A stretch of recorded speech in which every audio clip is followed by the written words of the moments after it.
Kita semua pasti udah nggak asing lagi lah ya sama nama besar Majapahit. Tapi, pernah kepikiran nggak sih, di antara raja-rajanya yang agung itu, ada satu nama yang kayak hilang aja gitu, kabur antara fakta sama fiksi? Nah, ini dia kisah tentang Raden Wijaya II, sang raja hantu dari salah satu kerajaan terbesar dalam sejarah kita. Coba dipikirin ini. Gimana kalau pencapaian terbesar seorang raja itu bukan menaklukkan, tapi justru cuma mati-matian nahan kerajaannya biar nggak hancur lebur? Pertanyaan ini nih, kunci dari semua cerita kita kali ini. Sebuah paradoks kan, tentang seorang pemimpin yang warisannya bukanlah kemenangan, tapi sekedar bertahan di ambang kehancuran. Yuk kita bedah bareng-barang teka-teki ini. Oke, kita mulai dari yang paling mendasar dulu ya. Siapa sih sebenarnya raja ini? Soalnya buat ngertiin dia, kita tuh harus ngurai benang kusut antara fakta sejarah sama cerita rakyat yang udah nyelimutin namanya. Nah, di sini nih masalahnya mulai rumit.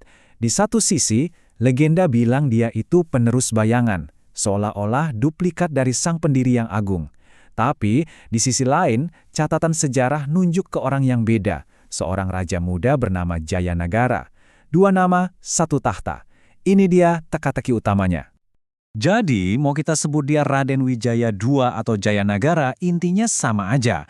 Sosok ini tuh jadi simbol dari masa transisi yang super rapuh, di mana kemegahan Majapahit buat pertama kalinya diuji, bukan sama musuh dari luar, tapi justru dari keretakan di dalam istananya sendiri. Oke, sekarang kita coba lihat konteksnya dulu. Kerajaan kayak apa sih yang diwarisin ke Raja Balu ini?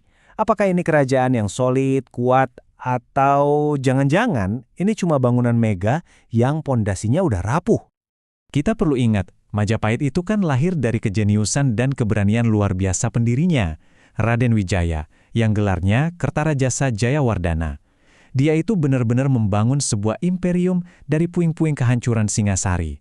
Awalnya tuh spektakuler banget. Tapi ya gitu kan, ada satu pelajaran pahit dari sejarah. Bikin kerajaan itu satu hal, tapi ngejaganya, wah itu tantangan yang beda level. Dan inilah warisan yang jatuh tepat di pundak penerusnya. Karena di balik semua kemegahan Majapahit yang kelihatan dari luar, di dalamnya tuh ada krisis yang lagi membusuk. Ada perebutan kekuasaan antar elit, ancaman pemberontakan di mana-mana, belum lagi luka lama dari perang saudara pas pendiriannya.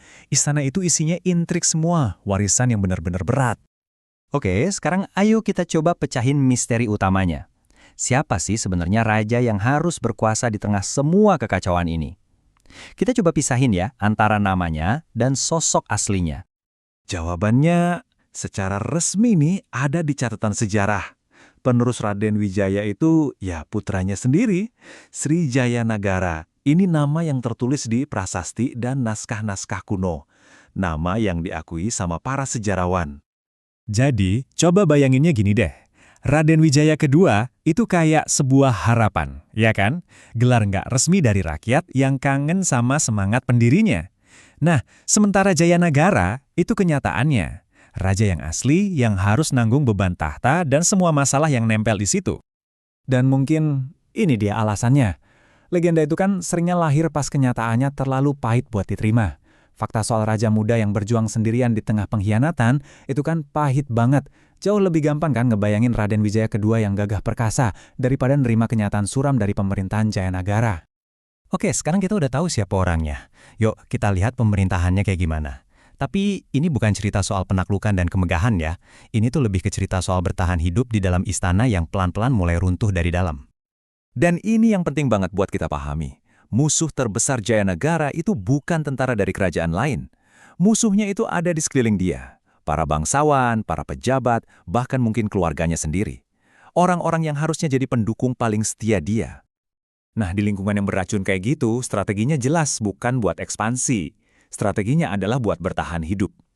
Dia mengisolasi diri, bikin perlindungan yang ketat banget. Jaga jarak dari semua orang yang berpotensi jadi ancaman. Intinya, hidup dalam kecurigaan yang nggak pernah ada habisnya. Terus, gimana kita harus ngelihat semua ini? Kalau dari sudut pandang legenda, perilakunya ini ya tanda kelemahan, ketakutan, atau bahkan karma. Tapi, coba deh kita lihat dari kacamata sejarawan. Tindakannya itu justru logis banget. Itu cerminan dari sebuah istana di mana rasa saling percaya itu udah benar-benar mati. Jadi, mungkin kita emang harus ngubah cara pandang kita soal dia. Dia itu bukan raja penakluk kayak ayahnya. Perannya beda. Dia itu seorang penjaga. Seorang kapten yang tugas utamanya adalah mastiin kapal raksasa Majapahit ini nggak tenggelam dihantam badai dari dalam. Dan sekarang kita sampai di bagian akhir yang menurut saya paling menarik, warisannya. Gimana bisa sebuah pemerintahan yang penuh kekacauan dan ketakutan justru jadi jembatan buat era keemasan berikutnya? Jawabannya simpel. Jayanagara itu adalah jembatan. Jembatan yang mungkin nggak kelihatan antara era pendirian yang heroik oleh Raden Wijaya dan era keemasan legendaris di bawah Gajah Mada. Dia itu penghubung yang penuh penderitaan, tapi ternyata sangat diperlukan. Kok bisa gitu? Ya karena kekacauan total di masanya itu secara nggak langsung maksa Majapahit untuk berbenah. Krisis internal yang udah parah banget itu justru ngebuka jalan buat tokoh-tokoh kuat kayak Tribuana Tunggadewi dan Gajah Mada buat naik. Mereka bersih-bersih istana dan menyatukan lagi kerajaan yang puncaknya kita kenal sebagai Sumpah Palapa. Pada akhirnya, cerita soal Jayanagara, si Raja Hantu ini ngasih kita beberapa pelajaran penting. Pertama, kejayaan itu nggak otomatis diwariskan gitu aja.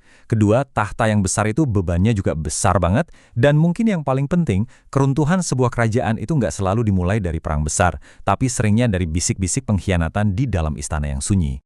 Dan disinilah mungkin letak warisan sejatinya.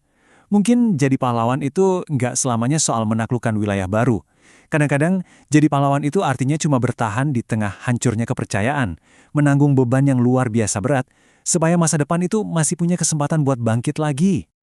Nah, pertanyaan ini saya tinggalin buat kalian renungin. Warisan mana yang lebih sejati? Penaklukan gemilang yang cuma sesaat atau daya tahan dalam sunyi yang justru ngasih kesempatan buat masa depan?